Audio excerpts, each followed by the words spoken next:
Forza Horizon 6 has got this, the brand new GTR. And the brand new GTR kind of surprised me a little bit. First things first, the idle sounds like a GTR. It just like, whoa, whoa, whoa, whoa, whoa. The LC and the RC kind of do similar. Maybe it's a modern car thing. Anyway, let us go for a little drive. Have a little bit of the...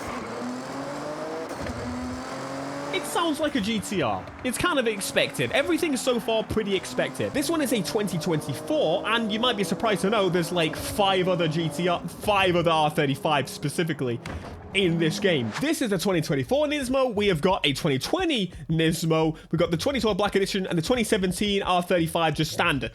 We've got a lot of GTRs and 2 Nismos. I mean, why the hell not? But anyway, I was going to completely gloss over these until I accidentally found this. I was going around just to see what's in here. I was like, oh, it's going to be, yeah, surprise, surprise. It's the Forza Aero. And then I went onto the wing and then I've...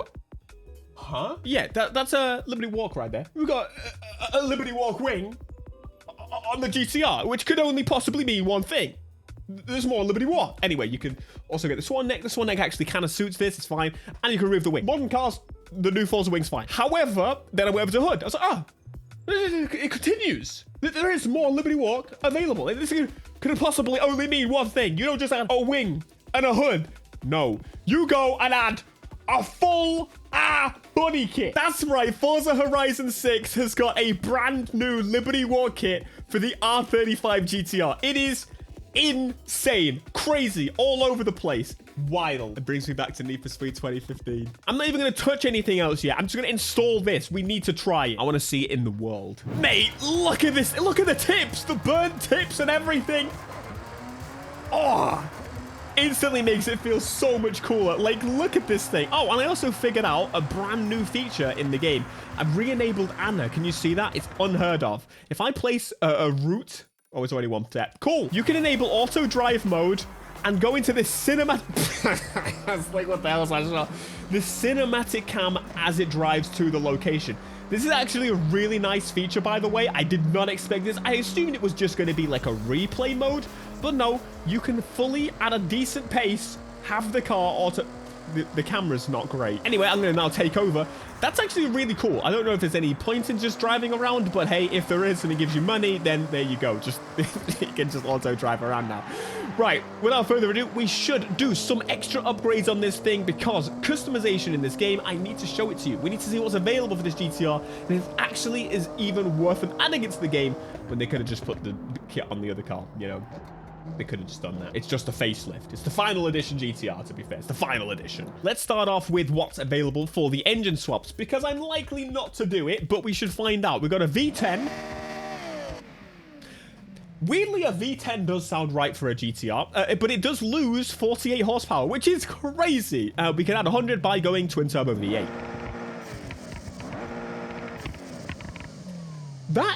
That is from...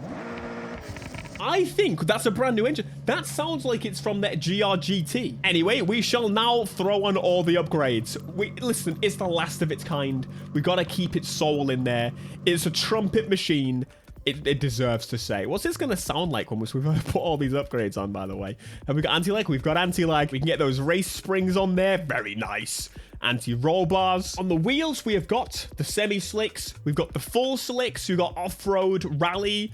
We've got drift, snow, drag. Let's go for the slick tire compound. Let's go nice and wide. 335s, 355s. We can do the mismatched wheels if we want to. It's actually kind of cool. You've got the old trim style option, front and rear. This is so nice. Can I just say, I love that I only have to set one because for the most part, I'm just going to be using a set that match. It's very rare that I will actually mismatch the wheels, so I prefer this to games that make me pick it on both, because it's kind of annoying. Have a joint and then 2 separate. It's better. This is what I'm going with. That looks super sick. We're going to change it a little bit. Should we make the wheels bigger? Ooh, yeah, let's just go big. Let's go big. Overall, we go into the new R-Class. To be honest, I still don't know where that is. Is that better than X-Class? Is X-Class still a thing? 1,100 horses. It's pretty good. It's not bad. And then we'll go into some painting. Now, I don't know if you've seen any other customization videos as of yet, but you can do this new cool moving and panning. That is really nice for being able to get in there and get in detailed. But anyway, let's go and pick a nice new color. So, unfortunately, with the GTR as a standard, that's silver, by the way. actually looks insane. That might be the best manufacturer color Nissan's got, because the rest of them kind of ass. So we're going to go and pick our own color. We got a nice orange, classic GTR style. We got a nice yellow. We got many, many options, and all of which are better than the Nissan colors. Nissan, what are you doing? There's also the ability to apply a paint that I've maybe used on another car more recently. However, I actually really think this car suits the RCF's two-tone. And they've made it really nice to actually do this now, so you can come in here super easy and get yourself a nice two-tone color. Oh yeah, that's a bit of me. And then you can save it as a favorite, press continue, and then go around and do the rest of it. I'm gonna add a little bit of window tint. Oh, yo, you can favorite that as well. So then if I go just straight to favorite, it's gonna be there all the time. Really cool. Wheel customization. What do I do wheel-wise? Wait, is that just a rear? I need both. Thank you. See, this view was always a little too close for me. Sometimes I need to move back a little bit. But now, I can. We can get the full car in shot so we can get a nice view and find out what wheels actually suit it. Huge improvement. Oh, I really do like gold wheels, but I'm going to end up putting gold wheels on everything. I need to not do it. I think I'm just going to go for that, to be honest. It's not black, it's... What is it? I don't know. I'm picking it. And you can also change the wing paint. You can't because... It's not. Yeah, anyway, save. Oh, this GTR is going to be sick. Oh. That is a wide body. They genuinely really love that. I need a proper wide body in my life. Anyway, let's see what this is all about. This is the wet drag strip. I thought it would be the best place to try it. They need to fix it. But I thought it made sense to really, really see what this all-wheel drive launch is all about. Oh my God, we're just spinning. Oh, I made the roads wet. It's really bottled in for the GTR. Can he pull on it? He's pulling. He's pulling. That Viper is so quick. I could have a V10 as well. Is that second place? How did I do that? It's because the GTR is sick, mate. Jeez, I wasn't expecting it to pull back like that. I thought I was going to be here. Let's throw it into an actual race then. Let's see what this GTR is all about. Now, in previous Forza games, I would say the handling of like a GTR from go. I mean, granted, we have thrown about 1,000 horsepower on this, and clearly, as we just saw from the start, it likes to do a little bit of wheel spin. But at the same time, we need to see what it's like when the wing finally gets to do its work. When the tires finally start to grip up. They kind of warm up pretty quickly in this game, which is always good news. But I mean, we all are always absolutely flying. Get that boy out of here. Only space for one GTR, homie. Right. It sounds decent. They've definitely added some new turbo noises to this game. This thing clearly wants to rotate like insanity. I would say from the cars I've driven thus far, though, she's stable. She slips a little bit, but nowhere near. Oh, it's good. It's good. Look at that hood view as well. Mate, this Forza is genuinely really impressing me so far. Of course, you can't get to the customization level that you would like from, say, like a Need for Speed. Hell, even the crew. But nonetheless, I wasn't expecting this car to be added at all, and I wasn't expecting a damn body kit to be added on top of it. Lots of blow-off noises and stuff, and they sound interesting. Let me get out of this tunnel, you can hear them doing it. Yeah, you can hear it. It's a little funky. It's a little funny. What the hell? That K car came out of nowhere. Get out of the way. All right, let's pick up some pace then. I genuinely am curious how quick we can get this thing. I only put a 7-speed in here because there's no point in putting any of the bigger ones in. But we can get seemingly, what, like 250-ish miles an hour out of it, supposedly. Which should mean a pretty good display in terms of performance. It sounds as, like, trumpety and raspy as you would kind of expect. Flying through. All-wheel drive on display. He's slingshotting it. Holy. Turn off them damn markers. He don't need them. He's clearly taking the better route. This is the first game I genuinely feel like I understand the Forza handling. It is worlds better than it has been before. Like, I enjoy it. As someone that prefers more of an arcade experience, I always felt this game was a little loose, like a little just all over the shop sometimes when you went for the big power, but it shouldn't really be like that. That's not how cars drive. I always felt that when you purchased a new car and you just accelerated and it peeled off the lot with 50 horsepower, it didn't really make any sense. But now it definitely makes sense. And you know what? I really hope someone else is playing this game because I really am feeling like going to a car meet right now. Now, one of the other things I have yet to do in this game is see what the game looks like with ray tracing at night. I've been using it off because, quite honestly, it's not been very performance with the ray tracing on, obviously. But at night, I feel like that's where we're going to see the biggest difference in terms of ray tracing. Now, from what I have seen, lower to higher settings doesn't make a huge difference, but I think it makes more sense to get into the city where the lights are and the reflections and the lighting and the... You fool. But mate, listen to the pops and bangs now. It is so much better than the last game. They're not amazing, but they are worlds better by comparison than the really annoying it used to do on the previous game. A lot of this game is better than the previous game. You would hope so. All right, let's just park up here, and I'm going to demonstrate to you now the magic. So you can go into graphics and performance, and then you've got a live preview option in the bottom. So ray trace reflection quality. Let's go literally straight away with the lighting. That makes more sense. So once I turn this off, it's going to turn off the screen space one, so I can't jump back and forth. So burn this into your brain, and then the ray tracing on. I don't know if I see a difference whatsoever. I mean, between the low and the high, I'm seeing it, but I don't think it's worth it. Okay, how about the other one? Let me turn screen space back on to ultra. Reflection quality. Are you ready? We're going to see it now. You know, off. I have fully decided that ray tracing will just stay. Let's continue our adventure. I still drive on the wrong side of the road, even though it's driving on the other side of the road, which I'm used to driving on this side of the road. All over the place. Okay, the car meet. Is anyone actually here? It's pretty... No, there's still absolutely nobody here. It's so goofy. But hey, you know what? Hey, it's my own fault.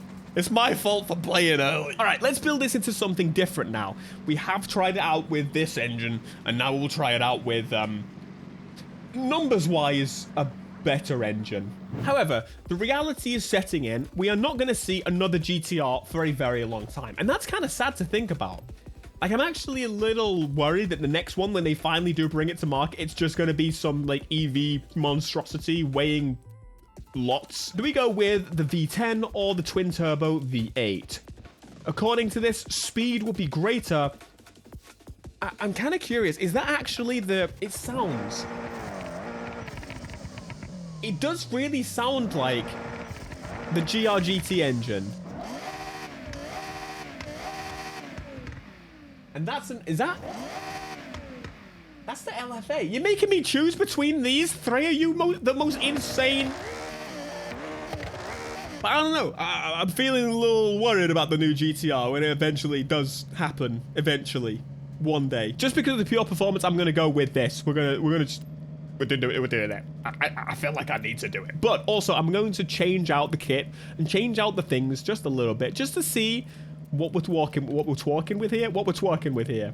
Sure, why not? We'll do that. I'm also then going to change it to maybe a snow tire. Let's make it a little bit of an off-road monster this time. Just something a little different. A different experience than it was before. Did I not have these spacers on before? Or was it because I had the wide body? Yeah, it's because of the wide body, wasn't it? Whoa, whoa, whoa. You're taking off my bloody wheel expanders. You disgrace me. All right, let's fully upgrade this thing and see where the power sits. Whoa, it was not worth it. 1,057 horsepower, increasing the weight. How much? Okay, I'm gonna be honest. I don't want to do that. Why would I want to do that in a million years? I'm abandoning. I guess we're trying the V10. Ain't no replacement for displacement. Except technically the displacement is impeccably close to what it would have been with the other option anyway. Right, fully upgraded. And now, with the twin turbo V10, we are going to install... Yes! We've got more power, but we've added 600 kilograms. I'm still going to do it, because I appreciate you for being here. Just a little bit of off-road racing this time. This car looks so crisp. You need you to understand the new car models in this game look so good. They've done a really good job with the quality of these models, and I feel like they're going to stay around till the end of the bloody series. Right. Yeah, it sounds like an LFA doing a little bit of off-roading. Everyone else here is also in, like, supercars. The supercar rally experience. I just realized as well I got snow tires on and I'm not in the snow. You saw absolutely nothing. I mean, technically this time am I doing much better. This is going to be on road and on snow, but we'll see. We'll see. The roads are also wet, so maybe my snow tires will help in the rain as well. Maybe they're a bit like rain tires. I don't know. What's the difference? There are little spikes on them. I think that's what they are. Is this even on the snow? Oh, it is. It's just the lighting's a little funny. Maybe it's because I ruined my bloody settings in this video. You bet you... The tires are doing much better this time. Who would have thought snow tires do much better in the snow than they do in the dirt? Is this snow or the dirt? If you look ahead, it looks like dirt. If you look behind, it looks like snow. And with that, we are now back on the ground, where I'm still decimating. This GTR is just going to be good at everything. And I think that's why the GTR is just such a good car. It's the first time, really thinking about it, that Japan just made a car that was like very, very solid at actually everything. It's the most Japanese car to exist. Because every German car is kind of a bit like the GTR now. It took them 20 years, 10 years to catch up. But what are they going to do with the GTR next?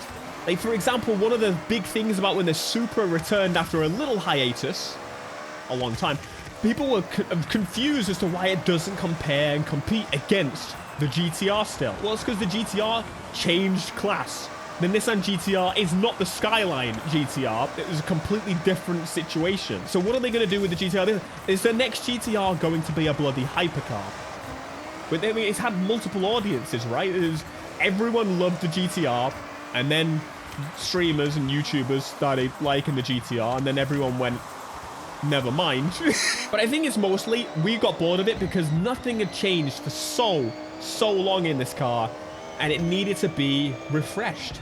Like, it should have been refreshed twice over by the time that we got to where we did. But also, it is the first time our age group, or maybe even a little bit younger or older, was stuck with a car kind of in its generation for like that long. I mean, if the R34 went on for that long, would I have complained? No. I mean, I didn't complain about the R35 sticking around that much. It's fine. It's all right. And then the biggest thing for me was watching the price change of the GTR over the time. It went from like a quite affordable car to, oh my god, everything is now over £100,000. And would I spend £100,000 on a GTR when I could get a Huracan? I would probably tell you to go and screw yourself. I mean, since we're up here, once I've done this race, I definitely want to just drive it in the actual snow. I'm kind of curious, would it genuinely still be better in the proper snow, or are we talking off-road paths? That's something that this game confuses me a little bit sometimes about. When you are setting up an off-road car or an off-road race, am I actually going off-road, or am I actually just going on like a rally path, or like just through a field? Like, which one is it? I guess we're gonna find out. Now, actually, one of the probably I have to admit it, one of the enjoyable events over here. It's not the danger sign. There you go, the Trailblazer. This is actually a pretty good event, and every time I'm over here, I'm distracted by the aftermarket cars. Do I have to buy them for them to change? I haven't quite figured that out yet, but I am not buying that car. You can get stuff, mate. Oh, no, that was stupid air horn. I don't know who the hell you are, but you disgrace me with that stupid air horn. Up here reminds me a little bit of 2015, up in the mountains in LA, except it's, you know, not as snowy. It's usually just dark because it's 2015. I think, honestly, the V10 noise really does well, like sounding somewhat similar to a V6. I know it sounds weird because it doesn't really make sense. You'd be like, oh, a V12 should sound like that, and it doesn't. V12 sounds completely different. I should have cut some speed up, really. Oh, it's the other way anyway. I knew that. That's why I was slowing down. Also, I have to say, the new roll cage, much better. I haven't used it yet. This is the first time I'm using it. All right, Trailblazer, let's blaze some trails. Oh my god. How is that so... That's like the whole map. With Forza Horizon in it. We're definitely Forza Horizon in the GTR. Throw it off cliff. Spin it around again. It's spinning. It's spinning. Shift down, man. It wouldn't let me downshift. I've not done this event. Right? Was this one said as done? Oh, this is a new one. I've not done this one yet. Well, this is the first time, folks. We're going to see if I can do it. Thankfully, all the trees are bloody breakable. Come on! Oh, it's so much better being able to not worry about the trees. I like solid areas, but to be fair, I think they've done a good job at making it feel like all the areas, you shouldn't just drive across them. I think... Stop spinning, man! It's the snow tires. What have I done? How about the road? Is the road good? Is the road a good idea? I don't know. We're still 10 kilometers away. What's that? I don't know euros. Jeez. Stop spinning! You big un! I need a proper, like, buggy or something to do this better, don't I? Oh. Okay, I can go through the water. Good. Am I going to be able to get through that? Whatever the hell's going on there. Is that like a river down there? Oh my god, there's rocks. No, I knew it. I've screwed it. Guess we're going along the road for a little bit. This is wild. What the hell is this Trailblazer? Who came up with this? I have to say, driving on these snow tires on the road and off the road makes me think more of the old Forza Horizon handling model, like Forza Horizon 5, where you just slip and slide everywhere. It really showcases the mass improvement they've done with the physics. We're getting there, though. Bro, this is the first time I've genuinely just gone across the map like this. Oh! Moving into the city now. Wait, which is the direction now? Where do I need to go? The little marker's gone. There's usually a little red marker on the map. Oh my god, look out. Oh, I'm sorry. Oh, it's still there. It's just smaller now. I can't go through buildings. What? That's not fair. I actually feel a little bit dizzy after doing that. I feel a bit weird. You know, you get that feeling in Guitar Hero when you've been watching it for a little bit and your eyes just keep wanting to scroll up. Gonna say, probably will never use these snow tires on anything again, except a very, very obvious snow vehicle. Probably also good for the roads. I mean, breaking them all up. All right, it's in the park. Let's try and brake here. You boat! Can I just go through here? Can we just go straight through the park? Here we go. We're gonna find out. Yo, we can! There's the finish for the Trailblazer. There's the finish. How does that? So, your time is only logged if you cross over the finish. If you're not feeling it, you can leave it and come back another time. I hate you. Not you. You should check out this video right here. It's another good one, hopefully.